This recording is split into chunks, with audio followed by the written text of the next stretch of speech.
आपने अरविंद केजरीवाल के भाषणों में अक्सर यह कहते हुए उन्हें सुना होगा कि दिल्ली में तो स्कूलों का कायाकल्प हो गया है, दिल्ली के स्कूल वर्ल्ड क्लास हो गए हैं, दिल्ली में गरीबों के बच्चों को बहुत शानदार सुविधाएं मिल रही हैं। मनीष सिसोदिया ने तो ऐसा एजुकेशन सिस्टम बना दिया कि मनीष सिसोदिया को भारत रत्न मिल जाना चाहिए। लेकिन आपको जानकर हैरानी होगी कि दिल्ली एमसीडी में पढ़ने वाले करीब 8 लाख बच्चों के पास इस सो कॉल्ड शानदार शिक्षा मॉडल में अपने कोर्स की किताब तक नहीं है। कोर्स की किताब नहीं है करीब 8 लाख बच्चों के पास। स्कूल जाने के लिए यूनिफॉर्म नहीं है इस world class so called world class model में। लेकिन इस पर जब दिल्ली हाई कोर्ट ने केजरीवाल सरकार से सवाल किया तो जो जवाब दिया गया वो सुनिएगा तो माथा पीट लीजिएगा। आज कोर्ट में क्या हुआ ये आगे बताऊंगा, लेकिन पहले यह सुन लीजिए कि पिछली सुनवाई यानी 26 अप्रैल को केजरीवाल सरकार की बातें सुनकर हाईकोर्ट ने कैसी फटकार लगाई।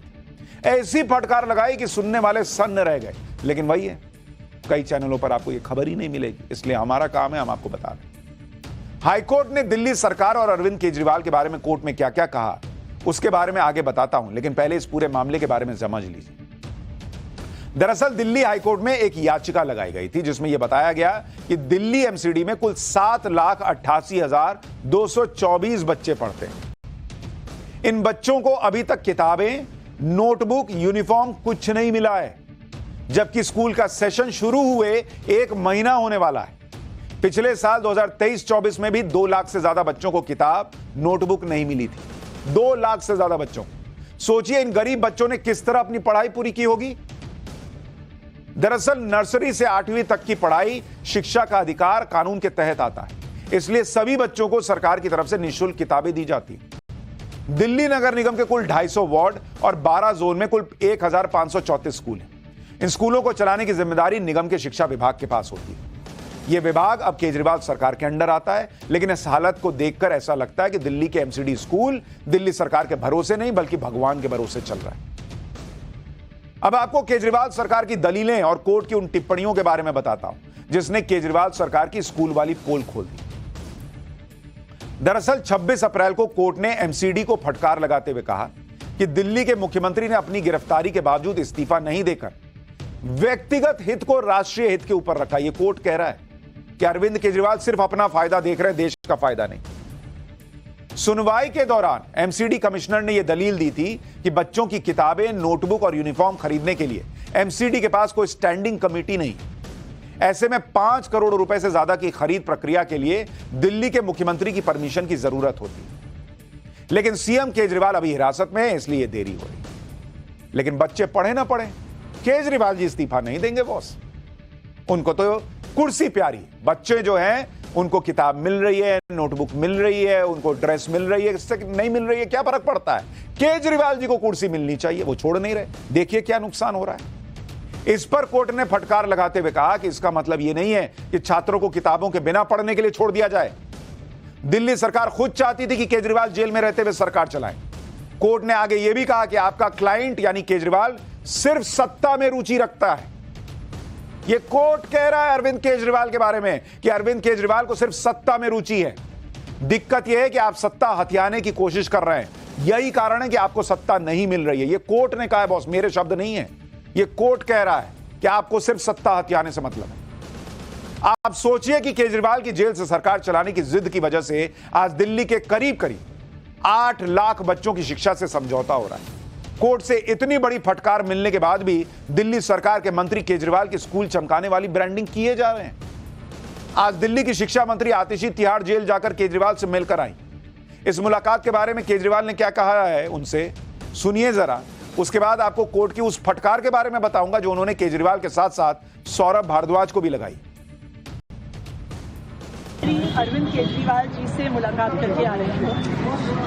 मैं जैसे ही उनसे मुलाकात करने पहुंची तो मैंने उनसे पूछा कि सर आपका क्या हाल है। तो उन्होंने मुझे कहा कि तुम मेरी चिंता मत करो, मेरी सेहत की चिंता मत करो, तुम मुझे बताओ कि काम कैसा चल रहा है, सब कुछ ठीक है कि नहीं है, क्या स्कूलों में किताबें टाइम से पहुंच गई हैं, बच्चों को अपनी पढ़ाई में कोई दिक्कत तो नहीं आ रही।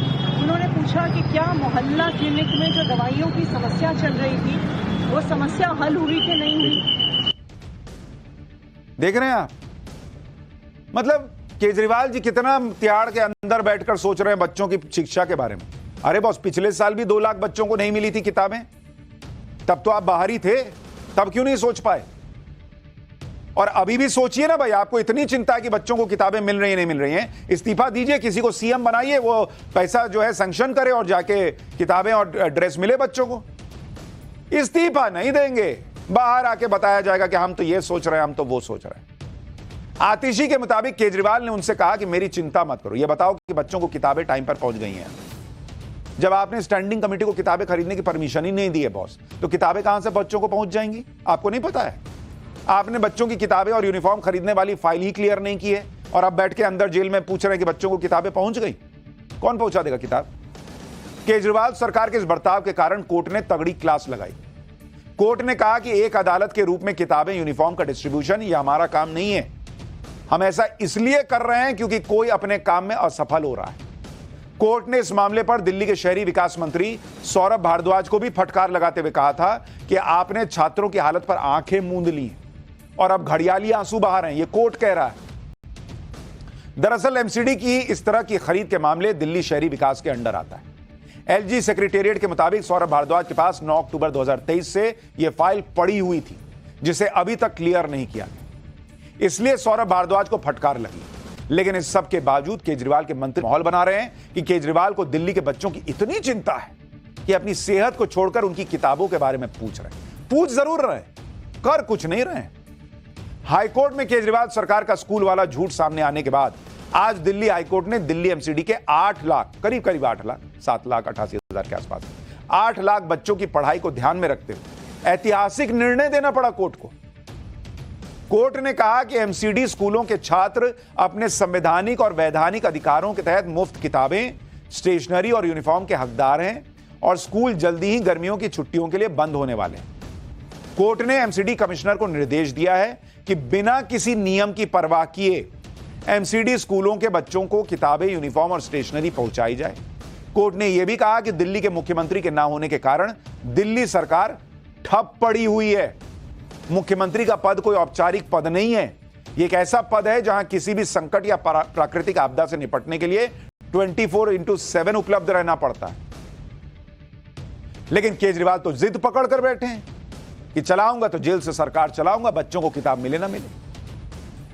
उनके लिए तो अंदर पूड़ी पहुंच रहा है, आम पहुंच रहा है, पूड़ी सब्जी सब पहुंच रही है। बच्चों तक जो किताब पहुंचनी चाहिए वो कब पहुंचेगी सर? कोर्ट को कहना पड़ रहा है कि किताब दीजिए, ड्रेस दीजिए, नोटबुक दीजिए। छपेगा क्या?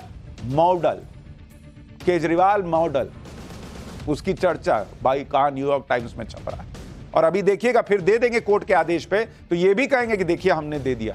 केजरीवाल जी ने जेल से कहा था कि बच्चों को दिक्कत नहीं आनी चाहिए। अरविंद केजरीवाल इस बात की मार्केटिंग करते रहे हैं कि उनकी सरकार में दिल्ली के स्कूल चमक गए, लेकिन जब एमसीडी के स्कूलों की खराब हालत की बात आती है तो वो दलील देते थे कि एमसीडी में आम आदमी पार्टी की सरकार बनने के बाद वो इन्हें वर्ल्ड क्लास के स्कूल बना देंगे। अब तो एमसीडी भी केजरीवाल के पास, कहां है वर्ल्ड क्लास स्कूल? सुनिए स्कूलों को लेकर केजरीवाल किस तरह के दावे किया करते थे। इसके बाद दिल्ली के हेल्थ सुविधाओं का सच भी दिखाऊंगा। पहले सरकारी स्कूलों का बुरा हाल होता था, टेंट में चला करते थे, ना कोई दीवारें, ना कोई छत, ना पंखे, टॉयलेट भी नहीं होते थे, पानी भी नहीं होता था। बच्चे आते थे, घंटा भर रुकते थे, फिर भाग जाते थे, कोई पढ़ाई नहीं होती थी। गरीब आदमी बड़ी मुश्किल से गरीबी में अपने बच्चों को स्कूल, सरकारी स्कूल में भेजता था मजबूरी में। अमीरों के बच्चे प्राइवेट में जाते थे, गरीबों के बच्चे सरकारी स्कूल में जाया करते थे। आज दिल्ली के अंदर ये अमीरों और गरीबों के बीच की जो खाई थी वो हमने बंद कर दी। इन्होंने खाई बंद कर दी, ये जून 2023 में कह रहे थे, और आज कोर्ट को किताबें देनी पड़ रही हैं बच्चों को। पता नहीं कौन सी खाई बंद कर दी है भाई। ऐसा पहली बार नहीं है कि जब कोर्ट से केजरीवाल को उनके विकास के दावों पर फटकार लगी। पहले भी कई बार कोर्ट ने दिल्ली सरकार को फटकार लगाते हुए सख्त टिप्पणियां की। फरवरी 2024 में दिल्ली हाईकोर्ट ने केजरीवाल सरकार को फटकार लगाते हुए कहा था कि आप लोग हमें बता रहे हैं कि दिल्ली के अस्पतालों में बेड की संख्या बहुत अच्छी है और सबका इलाज हो जा रहा है, लेकिन सच यह है कि आपके पास दिल्ली की 3 करोड़ जनता के लिए सिर्फ 6 सीटी स्कैन मशीन है। आगे कोर्ट ने यह भी कहा कि हमें यहां बैठे बैठे पता है कि वो मशीनें काम नहीं कर रही हैं। मार्च 2024 में हाईकोर्ट ने दिल्ली सरकार की पैथ लैब, जहां टेस्ट होते हैं ब्लड टेस्ट, पैथ लैब के मामले में फर्जी ब्लड रिपोर्ट कांड पर सख्त टिप्पणी की थी। दरअसल दिल्ली सरकार ने कई पैथ लैब को मरीजों की ब्लड की जांच रिपोर्ट का टेंडर दिया था। इनमें कई पैथ लैब्स फर्जी रिपोर्ट बनाकर सरकार से फंड ले रहे थे, यह आरोप लगा। इस पर हाईकोर्ट ने दिल्ली सरकार को स्वास्थ्य नीति में बदलाव करने के लिए कहा था, लेकिन इसमें कोई सुधार नहीं किया। ऐसे में कोर्ट ने फटकार लगाते हुए कहा कि अगर जरूरत पड़ी तो हम दिल्ली सरकार के हेल्थ मिनिस्टर और हेल्थ सेक्रेटरी को जेल भेज देंगे। नवंबर 2023 में हाईकोर्ट में यह बात सामने आई कि दिल्ली के 9 सरकारी अस्पतालों में कोई आईसीयू सुविधा नहीं है। इसके अलावा 11,473 बेड में से सिर्फ 1,396 पर आईसीयू की सुविधा है। अब आप सोचिए कि दिल्ली सरकार के शिक्षा नीति और स्वास्थ्य नीति का सच क्या है और माहौल क्या बनाया जाता है। देख रहे हैं? खैर, अब माहौल ही बनाने की बात हो रही है तो उस माहौल की भी बात कर लेते हैं जो बनाया जा रहा है 2 चरण की वोटिंग के बाद कि कम वोट पड़ गए मतलब मोदी तो गए हो। तो पाठशाला में अब अगली क्लास, 2 चरणों में हुई कम वोटिंग क्या मोदी के हारने के संकेत है? 2 फेज की 190 सीटों पर वोटिंग कंप्लीट हुई, मोदी ने कितनी सीटें जीत ली भाई? वायनाड से जो खबर आ रही है क्या वो राहुल गांधी के हारने के संकेत हैं?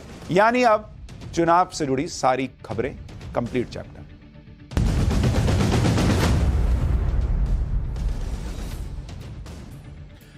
अब तक 2 फेज के इलेक्शन में सबसे ज्यादा चर्चा हो रही है वोटिंग परसेंटेज की। इसे लेकर सब अपना अपना अलग अलग एनालिसिस रखने में जुटे हुए हैं। खासतौर पर इंडी गठबंधन और उनके समर्थक ये माहौल बना रहे हैं कि वोटिंग परसेंटेज तो कम हो गया है, इसका मतलब नरेंद्र मोदी तो गए। यानी कम वोटिंग को लेकर यह थ्योरी खूब चलाई जा रही है कि इसका सीधा नुकसान नरेंद्र मोदी को होगा। इस थ्योरी के जरिए यह नैरेटिव फैलाया जा रहा है कि नरेंद्र मोदी का वोटर घर से ही नहीं निकला, जैसे ये घर में चेक करके आए कि किसका वोटर निकला किसका नहीं। नैरेटिव बनाया जा रहा है कि नरेंद्र मोदी को वोट देने वाले वोटर में उत्साह नहीं है, वोटर उदासीन है। लेकिन बॉस, ये थ्योरी क्यों नहीं चल सकती? ये हो सकता है इंडी गठबंधन का विपक्ष का वोटर घर से नहीं निकला, हो सकता है इंडी गठबंधन के वोटर में उत्साह ना हो, उसे इंडी गठबंधन से बहुत उम्मीद ना दिख रही हो, उसको लग रहा हो मोदी तो जीत ही रहे, कौन गर्मी में जाए वोट डालने। ये वाला ये बताएंगे नहीं। हालांकि कौन सी थ्योरी ठीक है, कौन सी थ्योरी ज्यादा मजबूत लग रही है, डेटा क्या कह रहे हैं, इसका एनालिसिस आज हम इस पाठशाला के चैप्टर में करेंगे। पहले देखिए कि 2 चरण को लेकर दावे क्या क्या है। इंडी गठबंधन के नेता कह रहे हैं कि 2 चरणों की 190 में से 125 सीटें तो इंडी गठबंधन ने जीत ली हैं। वहीं पीएम मोदी कह रहे हैं कि 2 चरण में एनडीए 2-0 से आगे चल रहा है। एक बार पीएम मोदी को सुनिए, फिर मैं आपको कुछ फैक्ट्स बताता हूं। आपको अगर फुटबॉल की भाषा में मैं बताऊं तो कल दूसरे चरण का मतदान पूरा होने के बाद बीजेपी और एनडीए 2-0 से आगे चल रहे हैं।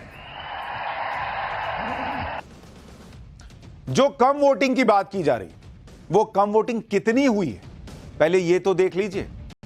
अगर मैं आपको इसके बारे में बताऊं कि वोटिंग प्रतिशत कम कितना है, हालांकि अभी भी इलेक्शन कमीशन से फाइनल डेटा आना बाकी है, लेकिन अगर आप देखेंगे पहला चरण, इसमें सीट कितनी थी? सीट थी 102 और वोटिंग परसेंट आप देखेंगे, वोटिंग प्रतिशत अगर आप देखेंगे तो 2019 में था फर्स्ट फेज की इन सीटों के लिए 69.9% वोट पड़े थे, ऑलमोस्ट 70% के आसपास।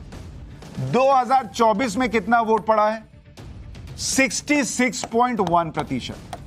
यानी कितना कम रहा? यानी 2019 के मुकाबले 3.8% वोट कम पड़ा। मतलब मोटे तौर पर अगर 4% भी मान लीजिए, 4% अभी, अच्छा हालांकि अभी इलेक्शन कमीशन का फाइनल डेटा नहीं आया, लेकिन अगर 4% भी मानिए, 4% में मोदी साफ।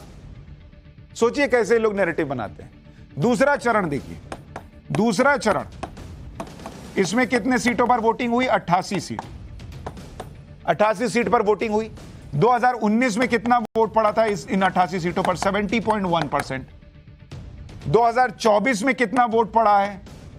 जो मीडिया रिपोर्ट्स हैं उसके मुताबिक 68.7%। यानी वोटिंग कम कितनी हुई?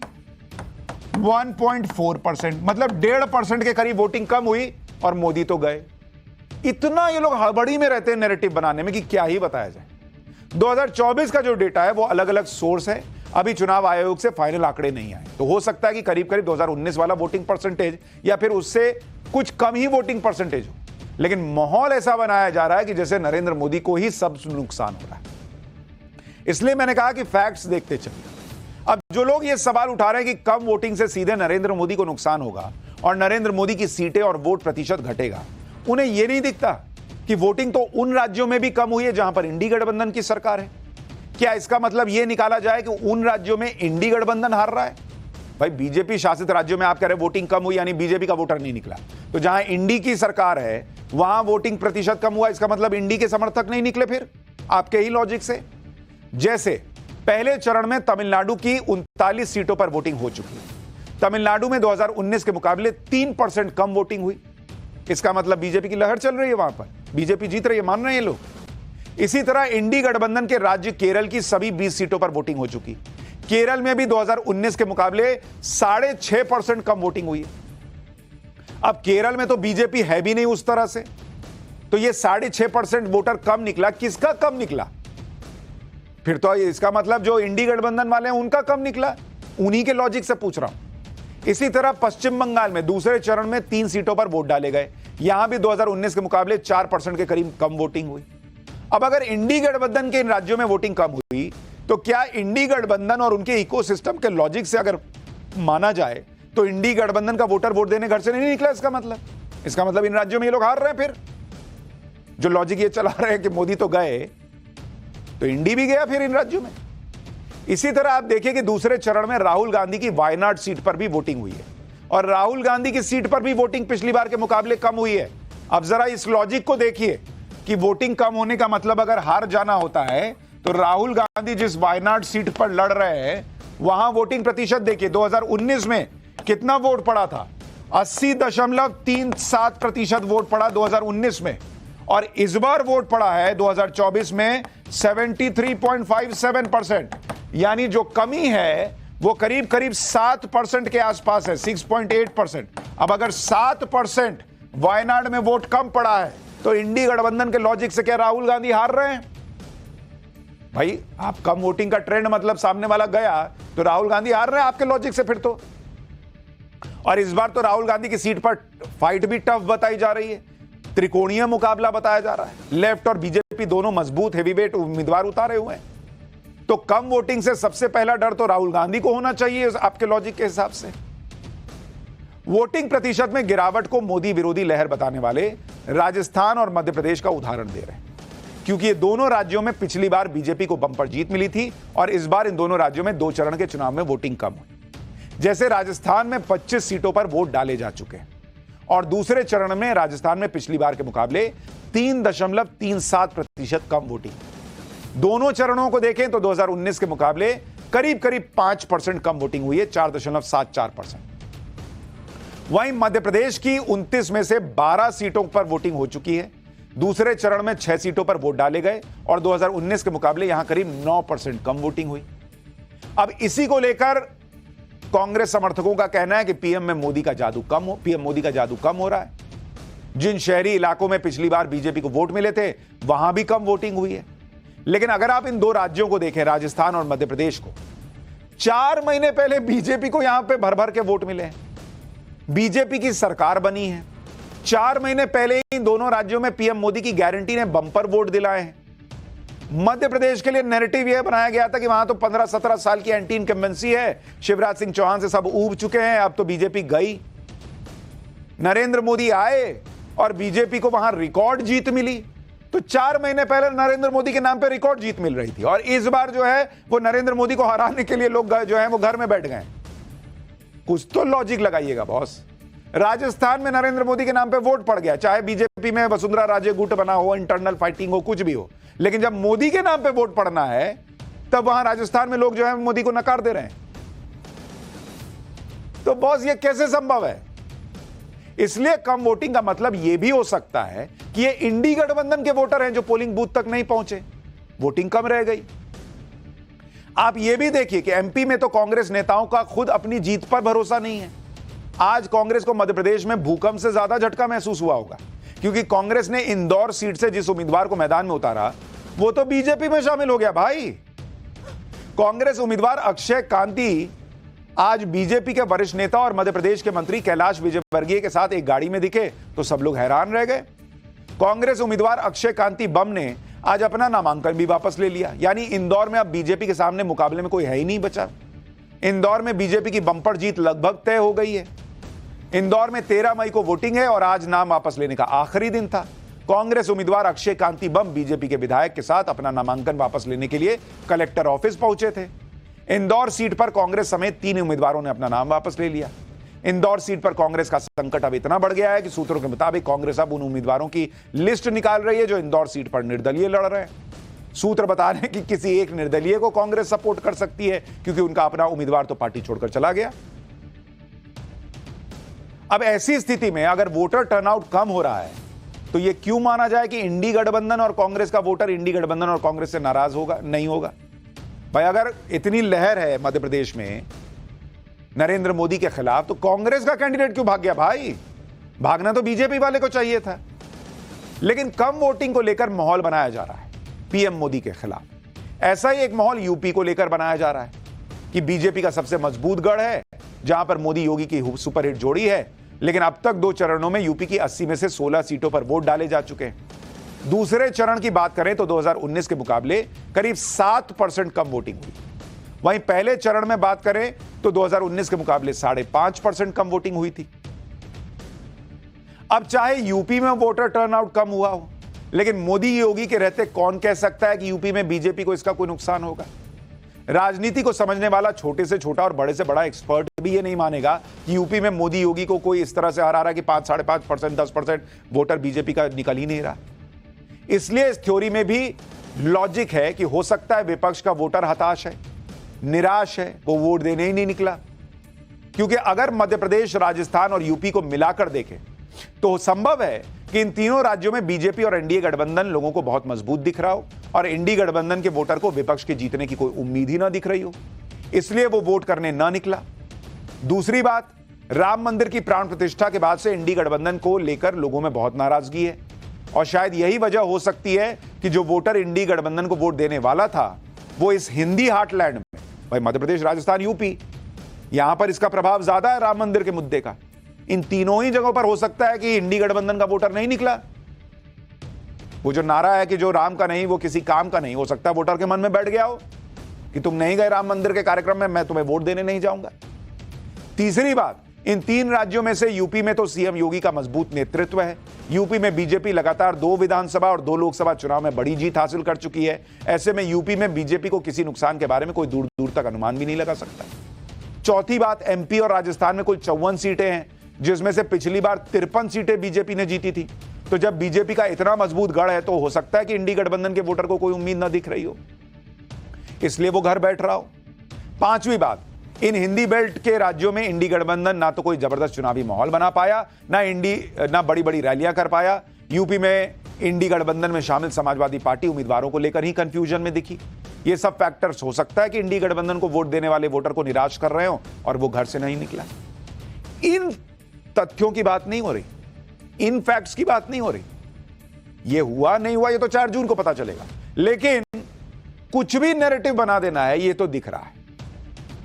आप ये भी देखिए कि अगर वाकई यूपी में कम वोटिंग से पीएम मोदी को नुकसान हो रहा होता तो फिर कांग्रेस अभी तक अमेठी रायबरेली में उम्मीदवार क्यों नहीं उतार पाई? बॉस, लॉजिक तो है ना भाई। यूपी में नरेंद्र मोदी, योगी को कोई नहीं पसंद कर रहा, तो अमेठी रायबरेली में कांग्रेस ने अभी तक उम्मीदवार क्यों नहीं उतारा? उतार देते, कहते गए इनका तो सुपड़ा साफ हो रहा है, उतरो तुम उतरो। क्यों नहीं उतारे अभी तक कैंडिडेट? क्यों अखिलेश यादव को बार बार कैंडिडेट बदलना पड़ा? क्यों अखिलेश यादव को अपने भतीजे को हटाकर खुद चुनाव लड़ाना पड़ा? ये सब कुछ प्रश्न हैं जो पूछे जाने चाहिए। विपक्ष का हाल तो यह है कि बीच चुनाव में उसके नेता छोड़कर भाग रहे हैं। जैसे दिल्ली में तो कांग्रेस के साथ बड़ा खेल हुआ। दिल्ली में चुनाव से ठीक पहले अरविंदर सिंह लवली, जो दिल्ली कांग्रेस प्रदेश के अध्यक्ष थे, उन्होंने अचानक अपने पद से इस्तीफा देकर सबको चौंका दिया। अरविंदर लवली ने अपने इस्तीफे की कई वजह गिनवाई, जिसमें दो प्रमुख वजह है आम आदमी पार्टी से गठबंधन और दूसरा कन्हैया कुमार, उदित राज जैसे नेताओं को टिकट देना। अरविंदर लवली ने ऐसे वक्त में इस्तीफा दिया है जब दिल्ली में लोकसभा चुनाव का प्रचार चरम पर है। अरविंदर लवली ने अपने इस्तीफे में यह भी कहा कि उन्हें केजरीवाल की गिरफ्तारी के वक्त सीएम आवास पर जाने के लिए मजबूर किया गया था। उधर आम आदमी पार्टी अरविंदर सिंह लवली की तारीफ कर रही है। संजय सिंह कह रहे हैं कि दिल्ली में गठबंधन का क्रेडिट अरविंदर सिंह लवली को जाता है, जबकि अरविंदर सिंह लवली कह रहे हैं कि जब गठबंधन बना था तब तो वो दिल्ली के प्रदेश अध्यक्ष भी नहीं थे। शायद जेल से बाहर आने के बाद संजय सिंह सदमे में। अरविंदर सिंह लवली ने कहा कि जब वो दिल्ली कांग्रेस के प्रदेश अध्यक्ष बने थे तब तो संजय सिंह जेल चले गए थे, उन्हें कैसे पता कि मेरी वजह से गठबंधन संभव हो पाया है। सुनिए एक बार अरविंदर लवली। कांग्रेस के कार्यकर्ताओं की मूल भावनाओं के खिलाफ जाके अलायंस का फैसला करने गया। मैं आपसे प्रश्न पूछना चाहता हूं, क्या ये सही नहीं है कि अजय माकन ने शीश महल पे और शराबबंदी पे प्रेस कॉन्फ्रेंस की थी? वो हमारे पूर्व अध्यक्ष हैं, अभी तो ट्रेजरर भी हैं। क्या ये सही नहीं है कि शराब घोटाले की एफआईआर जो है हमारे अनिल चौधरी जी ने दाखिल कराई थी? क्या ये सही नहीं है कि संदीप दीक्षित ओपनली अलायंस का विरोध कर रहे थे? तो कांग्रेस के कार्यकर्ताओं की भावनाएं तो खिलाफ हो गई ना। तो मैंने ये लिखा है कि कांग्रेस के कार्यकर्ताओं की मूल भावनाओं के खिलाफ अलायंस हुआ, उसके बावजूद अध्यक्ष के रूप में मैंने उस फैसले को स्वीकार किया, न केवल स्वीकार किया बल्कि उसका फ्रंट बना मैं, और मैंने ये इंश्योर किया कि कांग्रेस के कार्यकर्ता भी उस लाइन में आए। और जब मुझे कहा गया कि केजरीवाल जी गिरफ्तार हो रहे हैं तो आप वहां जाइए, न केवल मैं गया, संदीप दीक्षित जिनकी मदर के बारे में इस सब चीजें बोली गई, आपको लगता है कि बिना ऊपर के दबाव के वो वहां जा सकते हैं? तो हम लोग वहां गए और हमने वहां क्या कहा? हमने कहा कि हम टाइमिंग पे प्रश्न उठा रहे हैं, हमने कोई क्लीन चिट नहीं दी। यानी नेता पार्टी छोड़ छोड़ कर जा रहे हैं, कैंडिडेट नॉमिनेशन वापस ले रहे हैं, वोटिंग प्रतिशत चुन्नू सा ऊपर नीचे हुआ है और उसमें माहौल ऐसा बना दिया गया कि जैसे चुनाव तो खत्म हो गया, नरेंद्र मोदी तो हार गए। इसलिए मुझे लगा कि कुछ फैक्ट्स आपको बताने चाहिए। नतीजा 4 जून को आ ही जाएगा, क्या सच क्या झूठ सब पता चल जाएगा। लेकिन पाठशाला में अब अगली क्लास, इंडी गठबंधन जीता तो 5 साल में 20 प्रधानमंत्री बना देगा क्या? चुनावी खबरों का कंप्लीट चैप्टर भी देख लीजिए।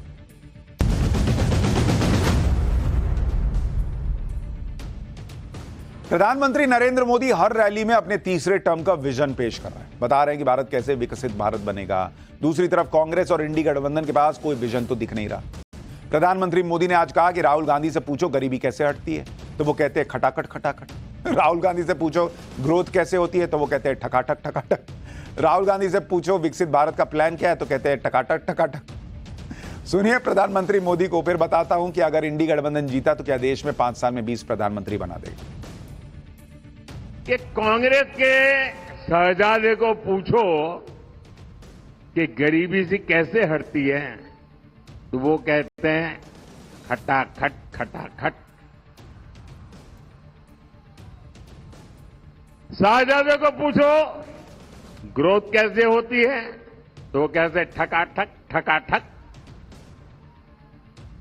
शहजादे को पूछो कि विकसित भारत बनाने का कोई प्लान है, तो वो कहते हैं टकाटक टकाटक। साथियों, दुनिया आज कह रही है कि इंडस्ट्री 4.0 को भारत लीड करेगा, लेकिन कांग्रेस भारत को लाइसेंस कोटा राज की तरफ धकेलने में जुटी है। कांग्रेस के शाहजादे की बातें खतरनाक है। खुद कांग्रेस के लोग इनके कारण कांग्रेस छोड़ छोड़ करके निकल रहे हैं। सुना आपने पीएम मोदी को, राहुल गांधी यही ना कहते हैं कि खटाखट खटाखट गरीबी हटा दें, ये कर देंगे वो कर देंगे। अच्छा, कोई इनसे भी ये भी पलट के नहीं पूछता, फर्जी फैक्ट चेकर या कोई पत्रकार, कि खटाखट खटाखट गरीबी हटाने का फॉर्मूला है तो इतने साल में क्यों नहीं हटाए भाई? खटाखट खटाखट गरीबी हटाने का फॉर्मूला चलिए आज मिल गया है, तो जिन राज्यों में कांग्रेस की सरकार है वहां खटाखट खटाखट हटा दो। लेकिन राहुल गांधी ये सब करेंगे कैसे? क्योंकि इंडी गठबंधन अगर जीता तो देश में एक प्रधानमंत्री नहीं बल्कि 5 साल में हो सकता है 20 प्रधानमंत्री बन जाए। यह बात आज गृहमंत्री अमित शाह ने एक चुनावी रैली में कही। अमित शाह के इस बयान से इंडी गठबंधन में हड़कंप मच गया, क्योंकि यह बात तो हर कोई पूछ रहा है कि अगर इंडी गठबंधन जीता तो प्रधानमंत्री कौन होगा। यही सवाल जब संजय राउत से पूछा गया तो उन्होंने कहा कि हम किसको प्रधानमंत्री बना रही है, हमारी मर्जी। एक साल में 2 बनाए, एक साल में 4 प्रधानमंत्री बनाए, हमारी मर्जी। सुनिए संजय राउत को। इस देश में एक तानाशाह 10 साल राज कर रहा है, एक तानाशाह जिसको हमने डेमोक्रेटिक तरीके से चुनकर दिया था, तानाशाह बन गया। उससे अच्छा है कि ये एक मिलीजुली सरकार यहाँ बने, देश चलाए, और हम किसको प्राइम मिनिस्टर बनाना है हमारी मर्जी है। हम 4 बनाएंगे, एक साल में 2 बनाएंगे, लेकिन देश हम तानाशाही की तरफ नहीं जाने देंगे।